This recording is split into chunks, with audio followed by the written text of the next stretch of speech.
உங்கள் தந்தை இரக்கமுள்ளவராக இருப்பது போல நீங்களும் இரக்கம் உள்ளவர்களாக இருக்கிறது. பிற குற்றவாளிகளிடத்தில் பதிக்கிறார்கள். அப்போதுதான் நீங்களும் தீர்ப்புக்கு உள்ளாக மாட்டீர்கள். மற்றவர்களை கண்டனம் செய்யாதீர்கள். அப்போதுதான் நீங்களும் கண்டனத்திற்கு ஆளாக மாட்டீர்கள். மன்னித்து வருவீர்கள்.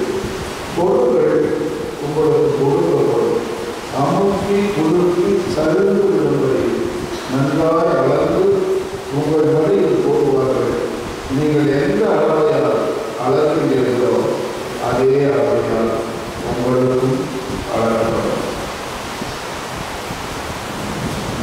இது கிறிஸ்துவின் நற்செய்தி.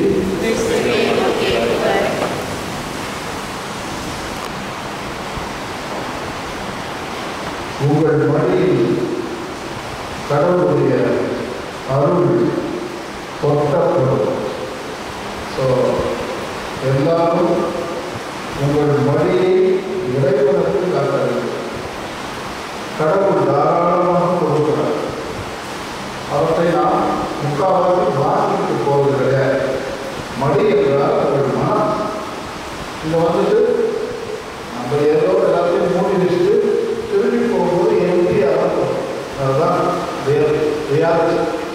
இங்கே வந்து உங்கள் மனத்தில் இருக்கிறது கடவுள் கொடுக்கிற அந்த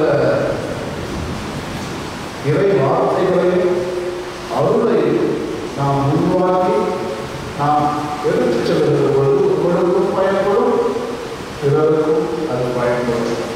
ஸோ அவை முதலில் கடவுள் இலக்கத்தை நமக்கு கொடுக்கிறார். அந்த இலக்கத்தினால் ஒரு மாபெரும் துறை. இலக்கம் இல்லாத பட்சத்தில் நம்ம மொழியில் இலக்கம் இல்லை என்றால் எல்லாமே நீங்களே அவசரப்படுத்துகிறது. இலக்கம் தான் உனக்கும் வாரி வழங்குகிறது, மக்களுக்கும் வாரி வழங்குகிறது, இயற்கைக்கும் வாரி வழங்குகிறது. ஆகவே இங்கு நாம் 3